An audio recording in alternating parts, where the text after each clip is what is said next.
Com o patrocínio de Ipiranga, Gerdau e Vompar, iniciamos a seguir a primeira palestra especial do 19º Fórum da Liberdade, que tratará do tema Os Líderes e o Estado de que Precisamos.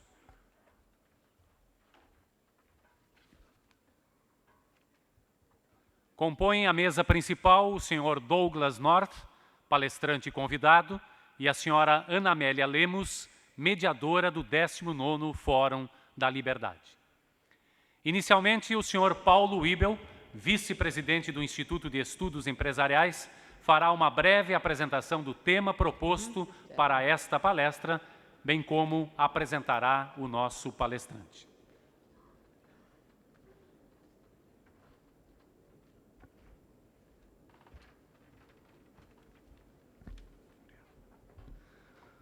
Boa noite, senhoras e senhores. Com muita honra e satisfação que apresento a palestra de abertura do 19º Fórum da Liberdade. A escolha do tema do Fórum, o poder no Brasil, quais são os direitos e deveres dos governos, se deu pelo momento em que vivemos, especialmente considerando os escândalos ocorridos em Brasília e as eleições que estão próximas nesse ano. A análise deste tema passa pela discussão de assuntos como os líderes e o Estado de que precisamos.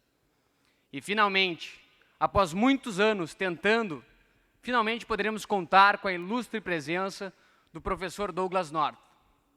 O professor North, ganhador do Prêmio Nobel de Economia em 93, dispensa maiores apresentações.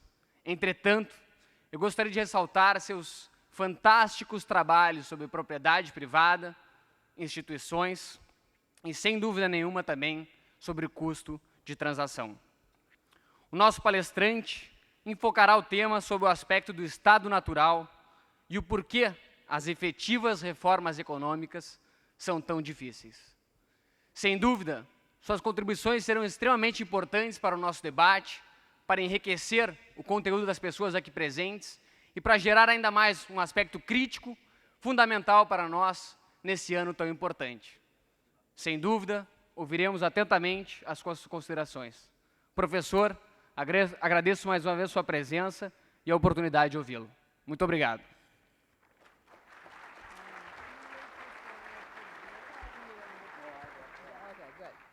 Com a palavra, neste momento, a mediadora deste fórum, jornalista Ana Amélia Lemos, para a condução dos trabalhos. Muito obrigada.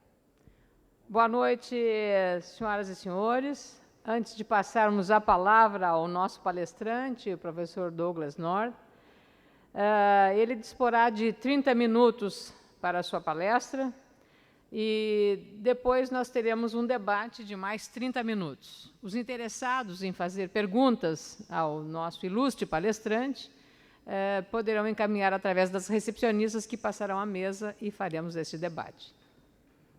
Welcome, Professor. Okay. It's your turn. Okay, I go up there. Okay. Go.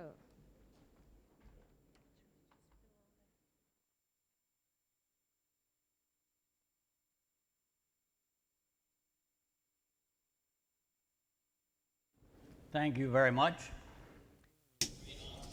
É uma grande honra estar aqui e ser convidado para falar a esse distinto grupo de pessoas, um grupo preocupado com os problemas fundamentais da melhoria da sociedade. O assunto da minha palestra, como foi dito na apresentação, é o Estado natural, ou por que reforma econômica efetiva é tão difícil.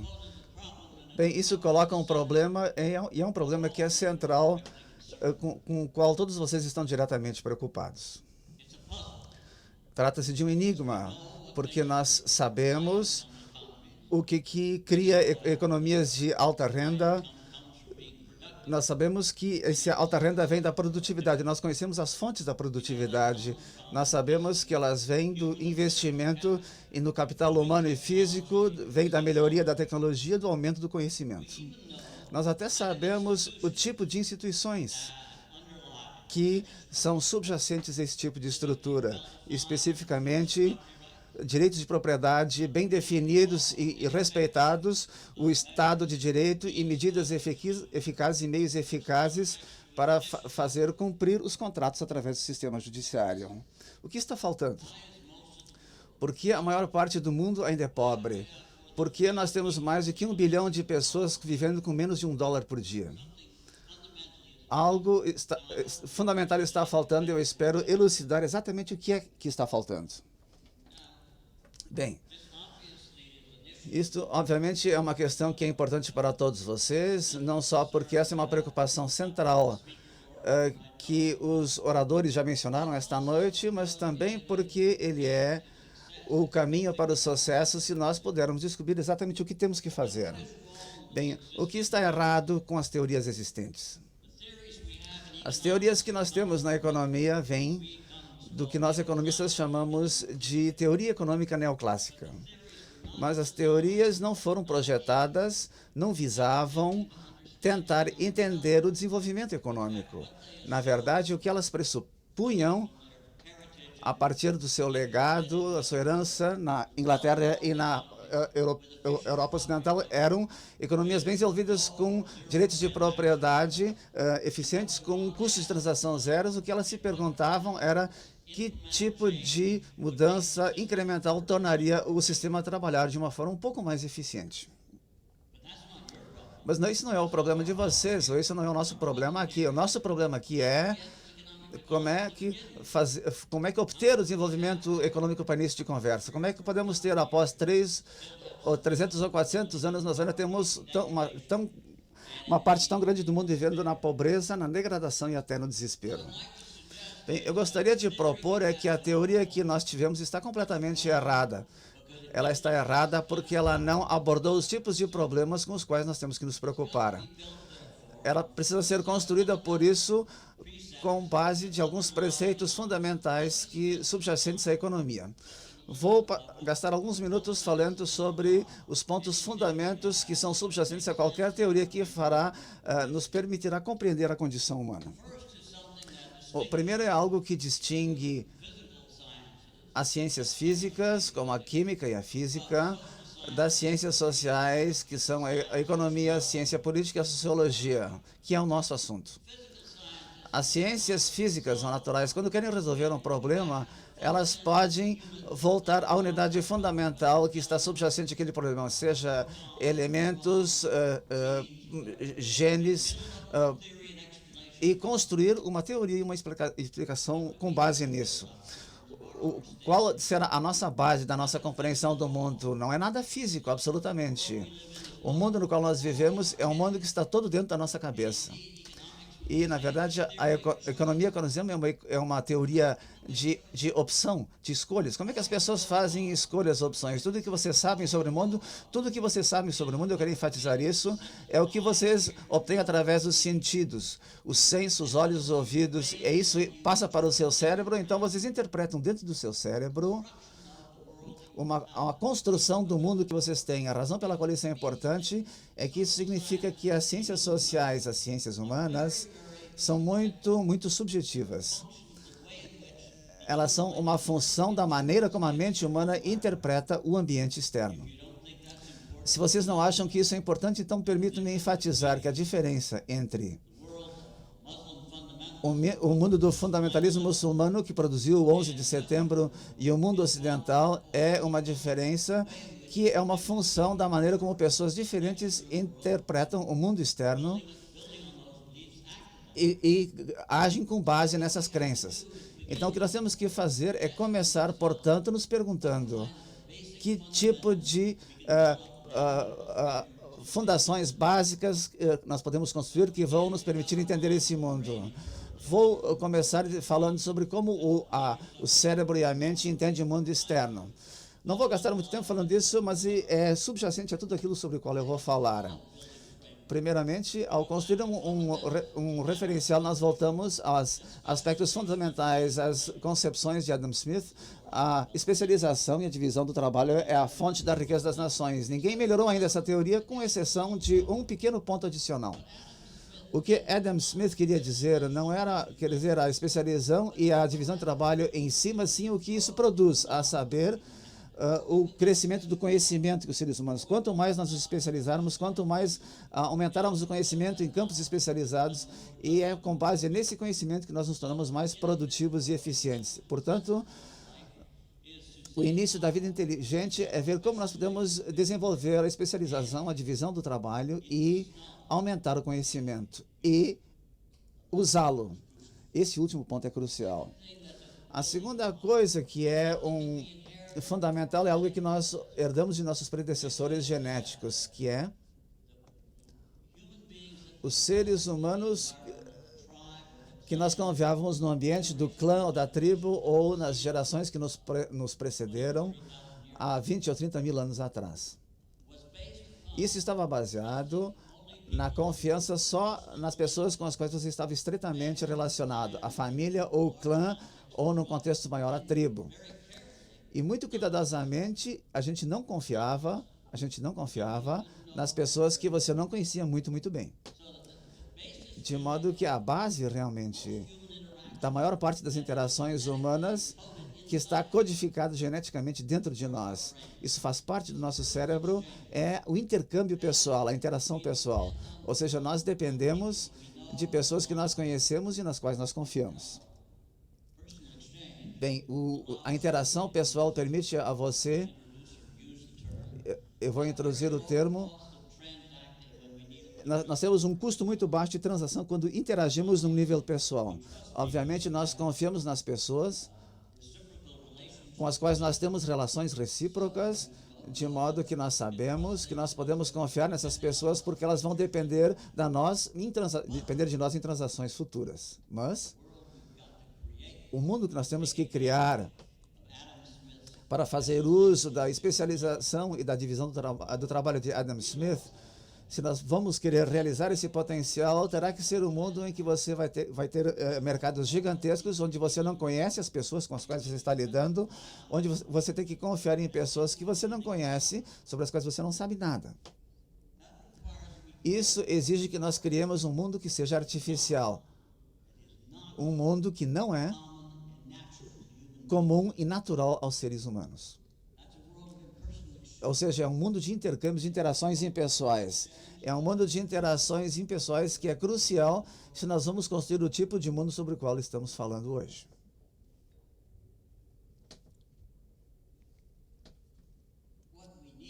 O que nós precisamos construir é um mundo de interações impessoais. Mas observem que isso vai contra a natureza das interações humanas. Como é que nós vamos confiar nas pessoas que nós nunca vamos ver de novo, ou com as quais nunca mais vamos lidar? Mas é essencial que façamos isso para que realizemos o potencial da economia de escala, da produção e intercâmbio em larga escala.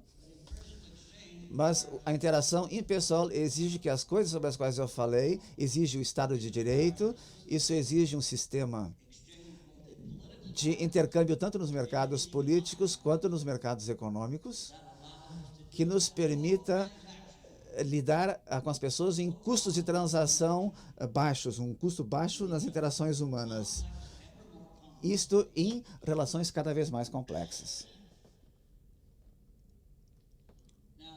Bem, isso levanta um dilema fundamental e representa a passagem da interação pessoal para a interação impessoal. Isso está no cerne do dilema das sociedades que não conseguiram se beneficiar de um mundo que é possível. Há uma outra característica que está faltando na teoria que nós temos usado e é um aspecto importante. O tempo. O mundo no qual nós vivemos está se desenvolvendo, está evoluindo, e a herança da cultura e das tradições e assim por diante, que evoluíram junto conosco, nos limitam profundamente em termos das opções que podemos fazer e das alternativas com as quais nos defrontamos. De modo que é muito importante entender que o que nós realmente queremos é uma teoria sobre comportamento humano que incorpore o tempo, que examine a maneira como os seres humanos evoluíram ao longo do tempo. Isto é uma antítese a toda a teoria que tivemos nas ciências sociais. As ciências sociais, de uma forma muito elegante, elas se preocupam com mudanças definitivas. E o que acontece quando você muda uma pequena parte do sistema. Mas o que nós estamos procurando é um mundo que esteja em constante evolução e que está evoluindo o tempo todo e se torna um mundo cada vez mais complexo. Desde o mundo, quando nós começamos a agricultura, 8.000 anos antes de Cristo até o presente, nós evoluímos gradativamente nas nossas mentes, porque todas as construções estão localizadas nas nossas mentes. Nós nos evoluímos para num ambiente que se tornou cada vez mais complexo em termos sociais, políticos e econômicos, de modo que a história que nós temos que contar e a teoria que temos que desenvolver tem que ser uma teoria que incorpore a maneira como nós estamos evoluindo ao longo do tempo. Eu vou introduzir uma palavra a qual eu vou voltar, não vou gastar muito tempo falando dela, mas é um mundo não ergótico. Isso quer dizer que o mundo está se desenvolvendo de formas novas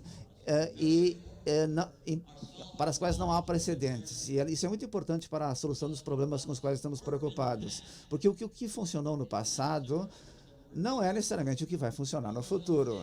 Então não me entendam mal, isso não significa que a teoria que nós desenvolvemos na economia e na teoria política e assim por diante não seja útil.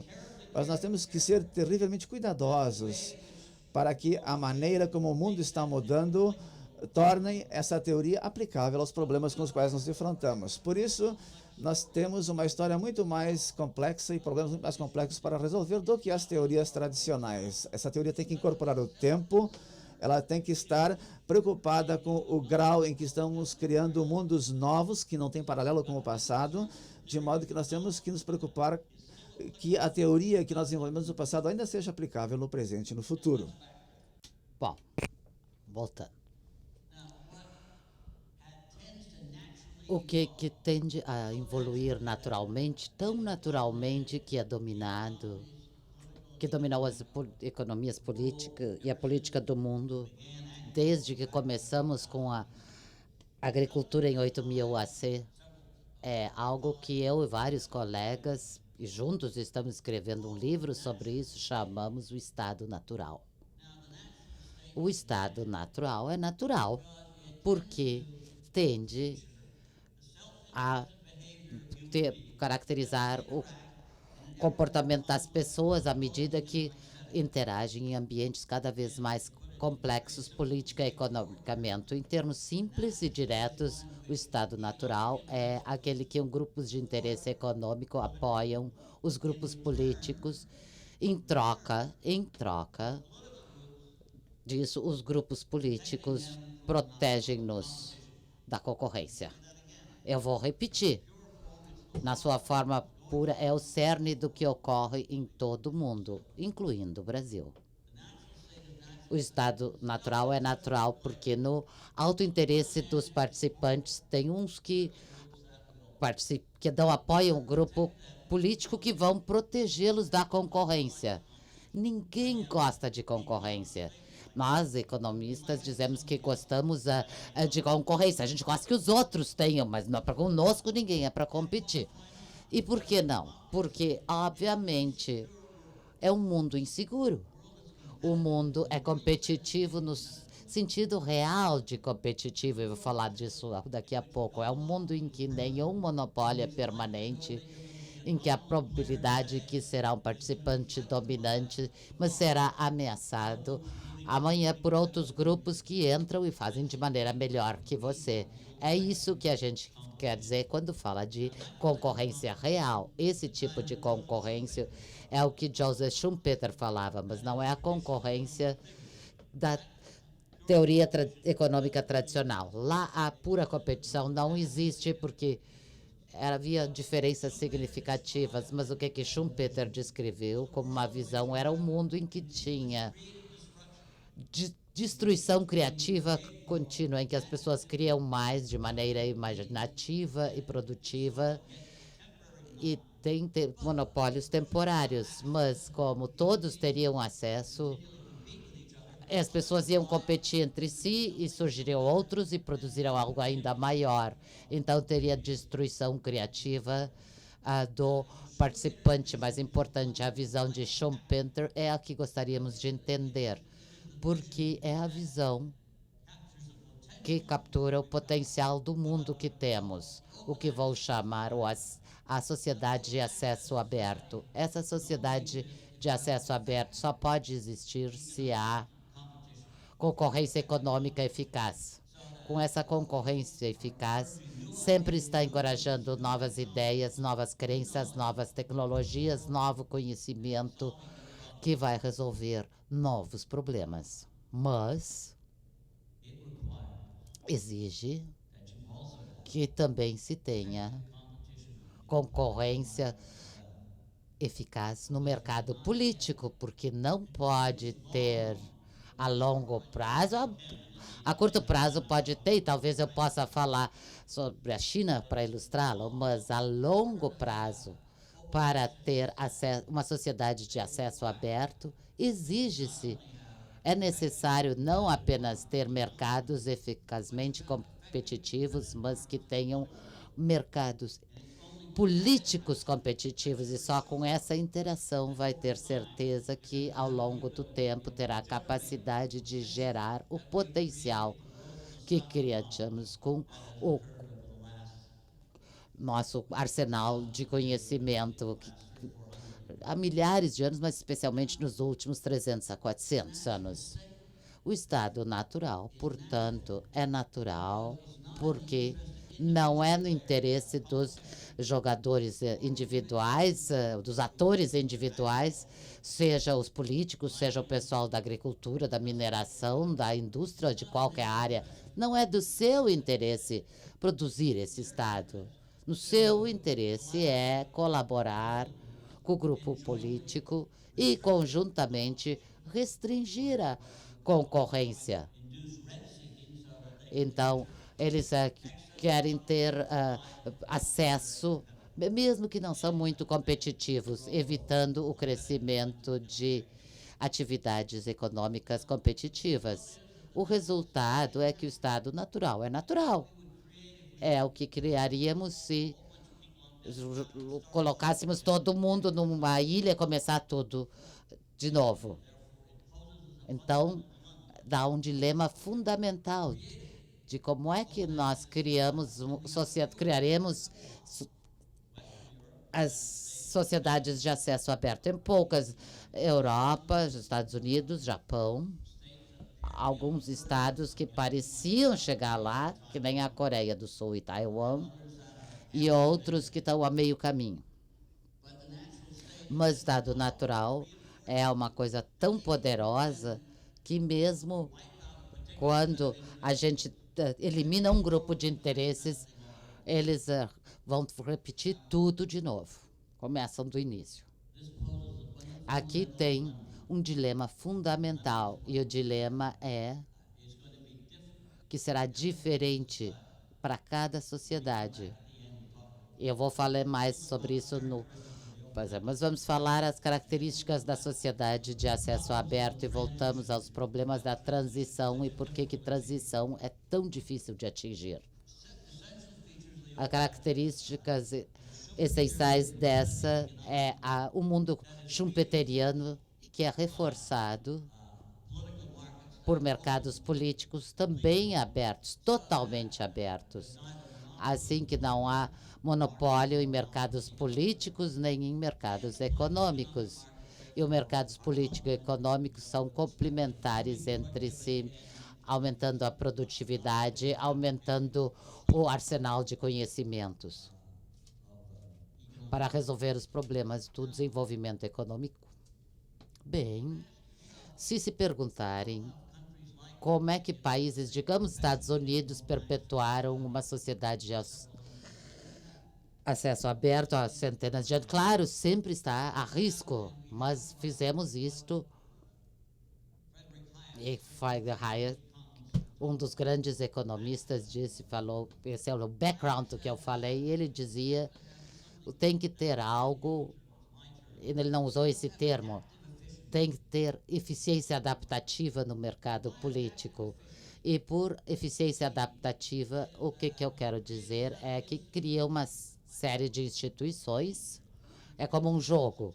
Há instituições que não apenas, num certo momento, encorajam a produtividade e o crescimento de conhecimento e baixo custo de transação, o que é essencial, mas também que, neste mundo não ergótico, vou encorajar a tentativa e erro, porque o mundo, sem isso não haveria nada. Eu tenho que dizer isso, se olham a revolução da informação que ocorre neste mundo, está mudando radicalmente como funcionam os mercados de capitais, como toda economia funciona em maneiras fundamentais. As nossas teorias não estão erradas, mas estão obsoletas e temos que repensar tudo. E neste tipo de contexto, enfrentamos um dilema curioso e difícil, que de alguma maneira temos que administrar as coisas para dar certo.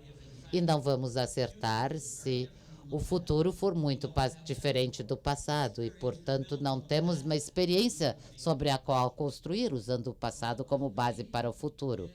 O que é que isso significa? É que provavelmente vamos acertar se o que fizermos é ter instituições que encorajam a tentativa e erro. Isto é, instituição que deixem as pessoas experimentar, tentar, sempre oferecer novas maneiras de fazer coisa. A maioria não vai funcionar, mas aqueles que vão funcionar eficazmente e com sucesso vão dar novas maneiras de criar e vão apagar as coisas que não funcionam e que continuávamos repetindo. Eficiência é o núcleo de uma manutenção bem-sucedida dessa sociedade de acesso aberto. Agora, eu vou voltar daqui a pouco, mas vou falar sobre transição. É fácil contar a história da transição das sociedades como Estados Unidos ou Europa Ocidental.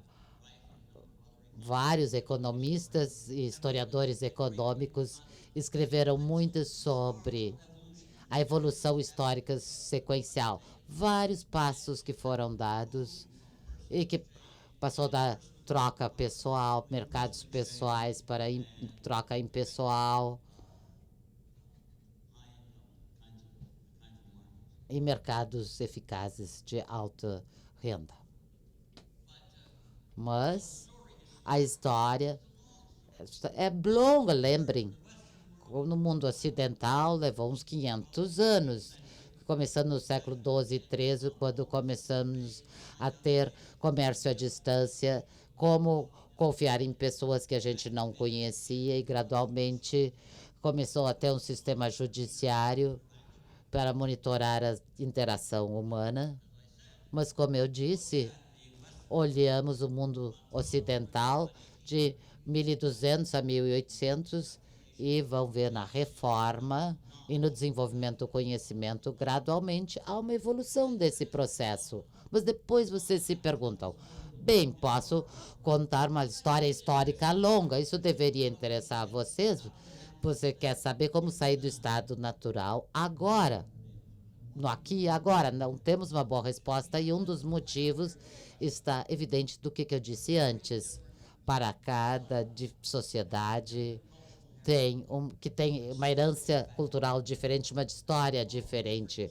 Portanto, tem instituições e organizações diferentes para resolver os problemas da escassez e diferentes graus em que os grupos de interesse político agem entre si. Isso significa que, não importa se eu estou falando do México, eu ia dizer o Iraque, mas é melhor eu calar a boca a respeito do Iraque. Ou o Brasil, eu tenho que conhecer o seu background, a sua herança, tem que saber como evoluiu, que tipos de instituições e organizações evoluíram, e daí eu posso me fazer as perguntas corretas. Como é que eu posso mudar as instituições e melhorá-las para que eu possa produzir uma sociedade de acesso aberto e vamos daí nos dar realizar o potencial dessa sociedade. Não vou falar muito sobre o Brasil, porque isso é uma longa história. Isso vocês têm que construir para vocês mesmos.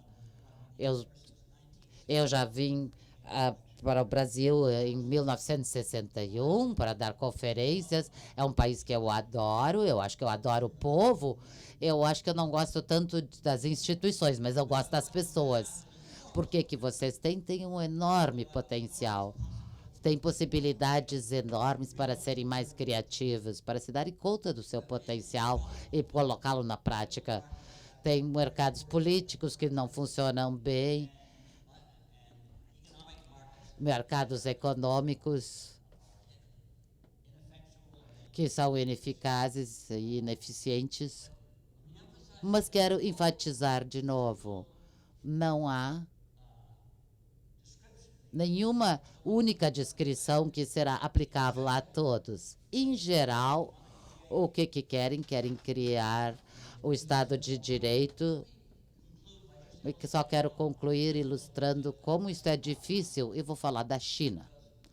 Porque a China não tem nenhuma das coisas que nós, economistas, sempre consideramos essenciais em termos de instituições. Não tem Estado de Direito, não tem direito de propriedade bem definido, não tem empresas como a gente imagina. Tem uma ditadura comunista, mas, assim mesmo, tem o maior crescimento do mundo nos últimos 25 anos. E as instituições envolvidas se envolveram do background genérico da China, não foi adotado pela uma cópia do Ocidente. Começaram o que chamado sistema de responsabilidade doméstica, que depois de Mao Tse-tung teve novas regras, mais de 30 milhões morrendo de fome por políticas incrivelmente incompetentes. Então começou uma experiência. Vamos ver os camponeses têm que reter o que eles produzem e vender entre si. Esse sistema causou uma revolução na produtividade agrícola. Depois é que as cidadezinhas, ao fazer isso, disseram: se nós podemos fazer isso com a agricultura, por que não produzimos roupa ou qualquer outra coisa, qualquer outro produto que imaginem? Então começaram uma produção simples. Não eram empresas como nós as conhecemos. Eram empresas daquela cidadezinha. Era uma propriedade coletiva da cidadezinha. Eram pessoas que tinham migrado. E essas empresas eram protegidas por chefes. Então, era protegido por incursões. E gradualmente, eu não vou falar muito, mas gradualmente o que os chineses fizeram é evoluir gradualmente e criou-se um sistema econômico por tentativa e erro. Descobriram mercados mais eficientes.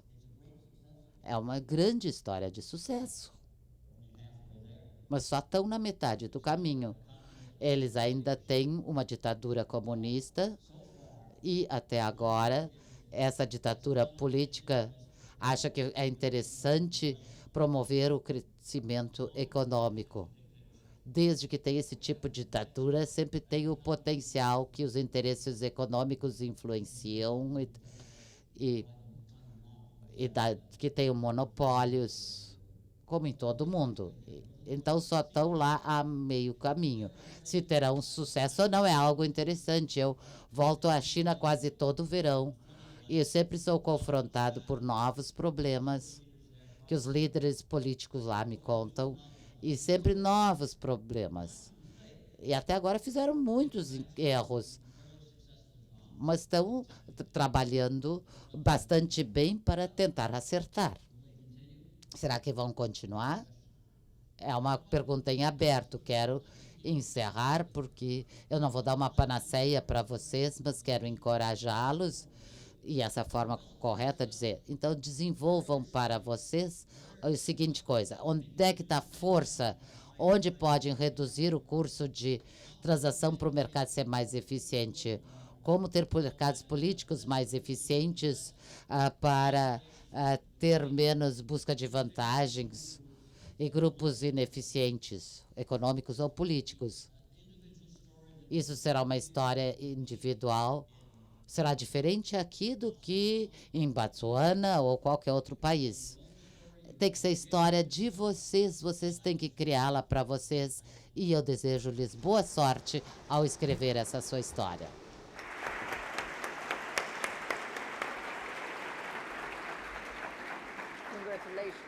Thank you. A primeira pergunta que chega ao professor Douglas North, que nos deu uma brilhante palestra, e este jovem professor vem discutir ideias antigas e novas para tornar o mundo melhor. A primeira pergunta que chega à mesa, e eu gostaria que as próximas viessem identificadas, ela vem sem identificação. Professor, a pergunta é a seguinte: de que maneira é possível estimular a competição no que o senhor denominou mercado político? À primeira vista, parece ser um desafio ainda maior que estimular a competição em mercados monopolistas. Existem exemplos positivos disso em algum lugar? Essa é uma boa pergunta. E a razão pela qual é uma boa pergunta é porque o cerne do problema é a política, não a economia. Eu sei que nós, economistas, gostaríamos de pensar que o mundo todo gira em torno do nosso pensamento, mas nós estamos errados. A coisa mais difícil é que nós não temos uma boa teoria da política.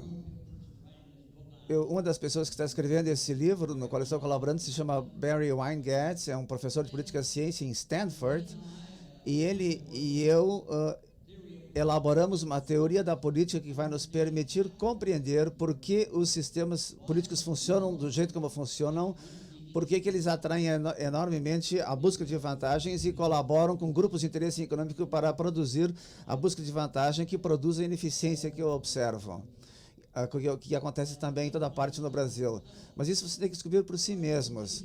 Mas algumas coisas que vocês podem começar a fazer mesmo antes de nós tivermos elaborado uma boa teoria. Vocês têm que encorajar a competição política real. Vocês precisam encorajar o tipo de coisa que vocês estão fazendo aqui, que é tentar criar e proporcionar uma base de conhecimento sobre a política. Vocês precisam educar as pessoas sobre o tipo de política que vai fazer as pessoas produzir maior eficiência política e econômica. Ou seja, em termos gerais, se eu conhecesse melhor o caso do Brasil, eu teria condições de dizer mais, mas a bola está com vocês. Professor Douglas, imagine você vivendo num país que o governo expropria mais ou menos 40% do produto interno bruto e fica concentrando 80% do sistema de crédito. Que conselho daria à população desse país? What advice? O conselho que eu soubesse é que vocês deveriam criar políticas para reduzir esse grau de expropriação, porque o que está acontecendo é ridículo. Não me entendam mal, nos Estados Unidos eu também encontro coisas malucas assim. Não quero dizer que nós estejamos necessariamente melhor, mas nós desenvolvemos uma tradição nos Estados Unidos de que proporciona incentivo para uma concorrência realmente eficiente. E, de fato, nos mercados políticos, no mercado político, nós certamente temos muitas ineficiências, mas nós incentivamos o tipo de conhecimento sobre a natureza das questões, de modo que eu espero que nós nos saiamos melhor. Mas isso é algo que vocês têm que gerar por si mesmos. Eu não posso dar a vocês um conselho de fora para dentro. O sistema judiciário brasileiro não é comprometido com respeito aos contratos. Qual a consequência disso para o desenvolvimento econômico? Sorry, I will repeat for you. Okay, okay. O Poder Judiciário brasileiro não é comprometido com respeito aos contratos. Qual é a consequência disso para o desenvolvimento econômico? Vocês precisam ter um baixo custo de transação nos mercados econômico e político. Se você não tem um sistema judiciário que faz duas coisas essenciais, vocês estão em grande dificuldade. Uma dessas coisas é que ele precisa ter uma forma eficiente pela qual os contratos de todas as espécies sejam fechados a um custo baixo de transação. E outra questão essencial é que vocês precisam ter um acesso aberto a todo mundo. Ele não pode estar aberto apenas para algumas poucas pessoas ricas. Tem que ser um sistema judiciário que permite e encoraja as pessoas que têm preocupações genuínas com a diminuição dos custos de transação, que essas pessoas tenham acesso ao judiciário e obtenham esses resultados. Bem, eu não conheço o sistema judiciário brasileiro. Eu fui consultor de uma série de países latino-americanos para ajudá-los a tentar montar um sistema judiciário mais eficiente. Em toda parte onde eu olho para a América Latina, o sistema judiciário está muito atrasado em termos de desenvolver uma estrutura que vá encorajar ou incentivar um custo baixo de transação. A outra pergunta diz o seguinte: o que as políticas promotoras ou protetoras da propriedade privada podem fazer por aqueles tantos brasileiros que o senhor adora, que não possuem nada? Who don't possess anything. Eu gostaria de falar longamente sobre isso, porque isso é algo com o qual eu estou muito preocupado. Estou trabalhando com isso, com um grupo da Universidade de Stanford. Vocês têm uma das distribuições mais desiguais de renda e de riqueza no Brasil do que qualquer outro país do mundo. Enquanto vocês tiverem uma parte tão grande da população que é tão pobre, vocês precisam desenvolver recursos especiais e esforços institucionais para alcançar essas pessoas. A maior parte das instituições, reformas institucionais que são feitas de cima para baixo não atinge essas pessoas, porque elas exigem que as pessoas já estejam integradas nos mercados e nos tipos de pessoas que permitam essas pessoas serem mais produtivas. Mas as pessoas que estão na base da pirâmide estão tipicamente fora do mercado, têm um nível muito baixo de conhecimento, e nós temos, então, criar uma estrutura institucional que atinja essas pessoas e que possa se comunicar diretamente com elas. E depois de se comunicar diretamente com elas, tente conectá-las com formas que as tornem mais produtivas. Isso é um grande desafio. E nós estamos fazendo isso numa série de aldeias no Quênia, onde estamos tentando construir um programa desses como um programa experimental. E se nós conseguirmos resolver os problemas lá, nós vamos fazer essa mesma tentativa numa série de outros países do mundo. Mas isso é factível. Exige que você desenvolva uma forma de se comunicar com as pessoas, de modo que elas confiem em você, e depois que você tenha condições de comunicar com elas e que elas confiem em você, você precisa chegar no nível em que você possa melhorar a produtividade e a eficiência dessas pessoas. O senhor acabou de dizer que não existe um modelo aplicável para todos os países. Então, qual é o seu pensamento, o que o senhor pensa sobre o Fundo Monetário Internacional tentando impor um modelo que não é necessariamente aplicável à economia brasileira? Eu vou falar com o Fundo Monetário Internacional daqui a 3 semanas. E eu vou a dizer que eles desperdiçaram o tempo deles e fizeram um péssimo trabalho. Não, o Fundo Monetário Internacional precisa aprender aquilo sobre o qual eu estou falando, porque o FMI foi construído e o referencial teórico está derivado da teoria neoclássica, e boa parte do que eles fizeram tem uma orientação errônea, e eles poderiam ser melhores se desenvolvesse um corpo teórico melhor. Many questions, a lot of questions, teacher, but professor, please.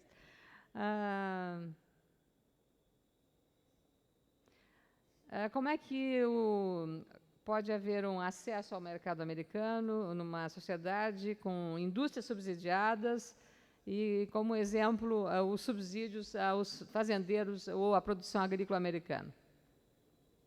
Farm production. Eu sustentei durante muito tempo que se deveria eliminar os subsídios que nós damos à agricultura nos Estados Unidos, e a coisa ainda é pior na Europa. Ambos estão impedindo uma série de países que poderiam exportar muito mais se eles pudessem exportar para mercados como os nossos. Então, nós temos uma boa parte da culpa por isso, tanto quanto outros, e eu não fui muito bem sucedido em encorajar esse tipo de atividade. O presidente Bush, que afirma ser a favor do livre comércio, mas ele só faz isso quando tem vontade. Senhor, mais uma pergunta a liberdade econômica para os liberais é inerente. Faz parte do Estado natural. Como a liberdade econômica deverá comportar-se no novo Estado? Como será a sua relação com o poder?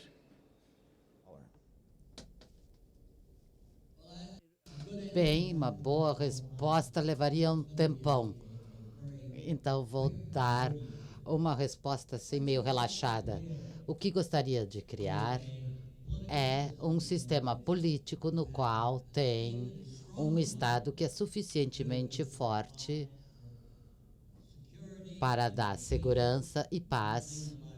E uma das coisas que eu aprendi como lição do Iraque é que a ordem é uma coisa muito importante, uma coisa delicada de ser mantida em vários lugares. Querem ordem. E quando tem ordem, tem um sistema político que consiga essa busca de vantagens que eu critiquei. Aí tem o seguinte, é interativo e positivo, onde o mercado não funciona bem. Agora tem que cuidar. Tem que falar sobre os libertários. Aqueles que acham que todo governo é ruim, eu sou contra isso. Não pode existir sem governo.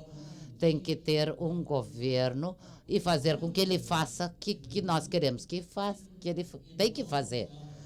Ele tem que se envolver em atividades em que os mercados não funcionam bem, onde há informação imperfeita, onde há problemas de bens públicos, onde tem uma variedade de coisas que faz com que o mercado não funcione. E também, isso é importantíssimo, como diz Milton Friedman, não existe o laissez-faire no mundo. Tem que ter mercado estruturado para competir à margem de preço e qualidade, e não imagens ineficientes e improdutivas. Esta é a grande ordem que faz com que temos que repensar qual seria o papel do governo e como ele deveria se comportar. E eu acho que vocês deviam pensar nisso, porque o problema central para vocês e para todos os países é entender e desenvolver uma teoria de governo e sistema político para que funcione melhor. Sem isso, não temos esperanças de melhorar a sociedade. O senhor considera que o federalismo pleno das economias locais é uma boa medida para a desregulamentação ou a desconcentração do poder político e econômico? Seria uma proteção até mesmo contra a concentração econômica, fruto dos movimentos da globalização?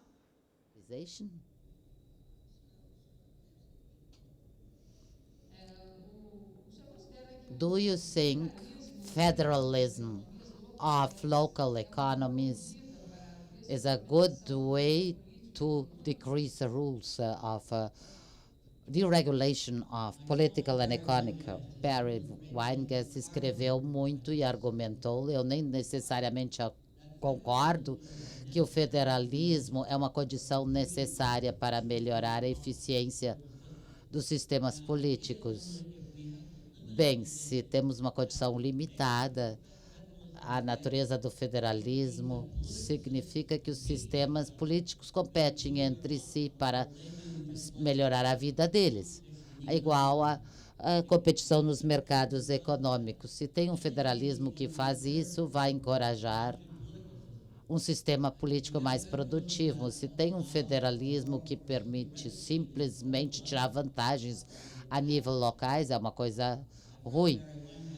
Barry Weingast, meu amigo, diz que podem olhar os países mais desenvolvidos do mundo, como Estados Unidos ou, recentemente, a China, foram países que desenvolveram um federalismo estruturado deliberadamente para que as unidades federadas competissem entre si. Uma outra pergunta. O Thank senhor não acha que a influência socialista no mundo tem criado países cada vez mais distantes da sociedade aberta?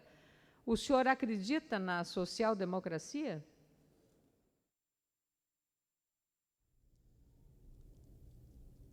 Não. Mas eu acredito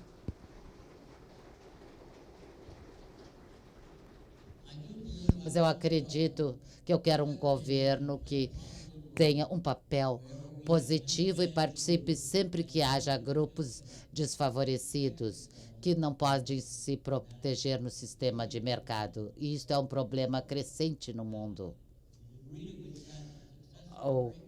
Até que ponto isso será um sucesso varia de país para país. Passei muito tempo na Escandinávia e na Suécia em especial, e eu acho que tenho alguma admiração para a estrutura social de alguns países escandinavos. A Suécia de 1990 teve problemas e conflitos entre o sistema social e a eficiência econômica e teve que reestruturar o sistema social para que ele ficasse menos intrusivo, aumentando a produtividade.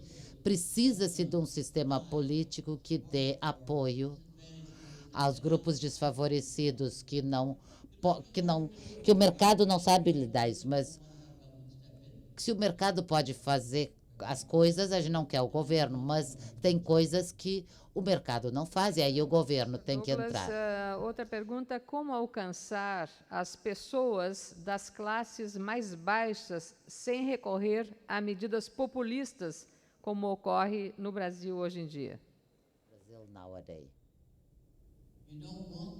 A gente não quer medidas populistas, bem ao contrário. O que se quer é ter maneiras que as pessoas se ajudem a si mesmas. Isso significa como tem que se comunicar com eles. E comunicar com pessoas que são realmente pobres, tem que ter alguém que está no seu mesmo nível em respeito de comunicação, possa falar com eles e seja confiável. Tem que daí encontrar maneiras como integrá-los no sistema de mercado. Tem que aprender como ser mais produtivos, mais criativos, como produzir e transportar bens de qualquer tipo. Mas isso é uma tarefa enorme. E na maioria dos países do mundo não fazemos isso. E quando fazemos, não fazemos bem. E medidas populistas, redistribuir a riqueza sem aumentar a produtividade é um desastre. Obrigada, professor. Nós poderíamos ficar a noite inteira com o brilho desta figura notável do professor Douglas North, mas nós vamos fazer mais 10 minutos de perguntas, porque estão chegando muitas aqui. Eu acho que é o tempo para as respostas do professor North. Qual a sua opinião sobre políticas oficiais de distribuição de renda e sobre como elas influenciam o mercado político e o comportamento dos indivíduos, especialmente aqueles que recebem transferência de renda direta?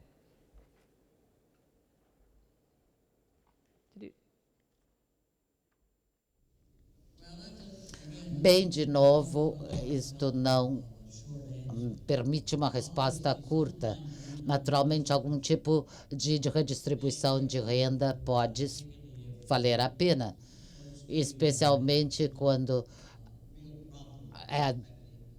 é tão disparelho que dá problemas. Eu, por exemplo, ainda não encontrei, mas ainda não trabalhei nisso, um sistema de ter economia sadia, porque é uma coisa tão complicada, tem problemas de dano moral, de conhecimento imperfeito, que são tão essenciais e básicos.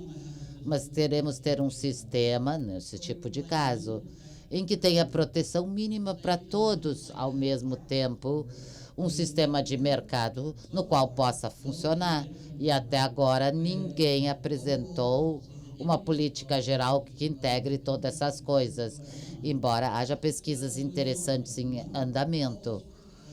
Sempre queremos que os primeiros mercados funcionem melhor, mas não podemos ser dogmáticos como será o papel do governo. Uma das coisas que faz com que ninguém mais goste de mim, eu era um marxista quando era jovem, depois eu dava o governo, depois fiquei um economista clássico, mas a gente tem que reconhecer que precisa de um governo, mas ele tem que ser controlado no bem-estar comum. Aí pode entender como funciona e quais os problemas inerentes a vários tipos de sociedade. Como o senhor vê a moralidade nas relações humanas na atualidade e como as questões morais podem colaborar na formação dos mercados políticos?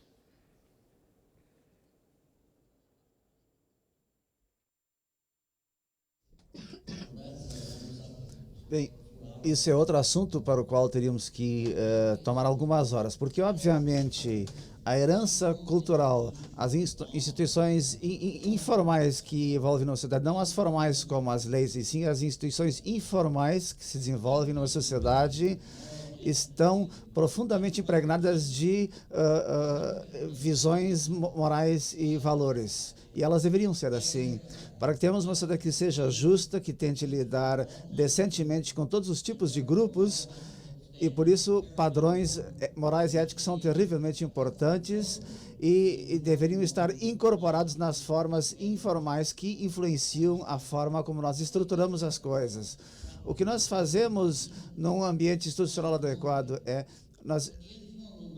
as normas informais, nós esperamos, acrescentam uma certa medida de humanidade, de igualitarismo e de preocupação com o bem-estar das pessoas, que vai além dos padrões que nós podemos conseguir através de regras formais. Isso é uma boa mescla e espero que consigamos melhorá-la. Professor, para terminar, o professor merece um descanso, viajou muito, Porto Alegre fica muito longe, então eu vou fazer a última pergunta ao professor, em duas questões que vieram à mesa. A pergunta sobre quais as ameaças que pairam hoje sobre os Estados Unidos como sociedade aberta, e o senhor poderia falar sobre o perfil do líder que precisamos no contexto atual do mundo globalizado?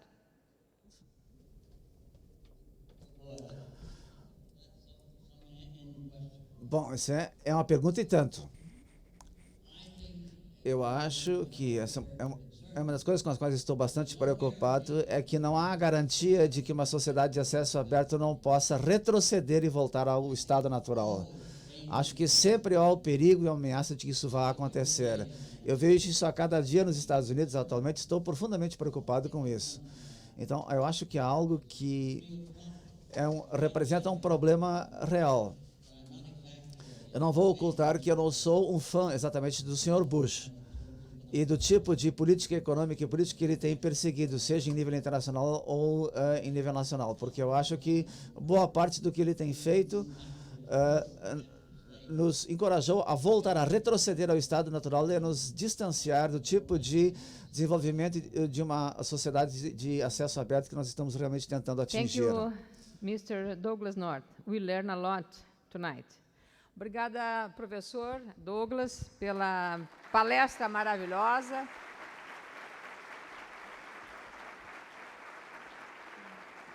Pela gentileza e pela paciência de atender as perguntas. E eu, em nome dos organizadores, agradeço mais uma vez ao nosso palestrante, convidando a todos os presentes para amanhã, às 9 horas, o primeiro painel, O Brasil em Busca de Reformas Políticas e Econômicas, com os economistas Gustavo Franco, Paulo Guedes e o empresário Nelson Sirotsky. Uma boa noite a todos, muito obrigada e até amanhã.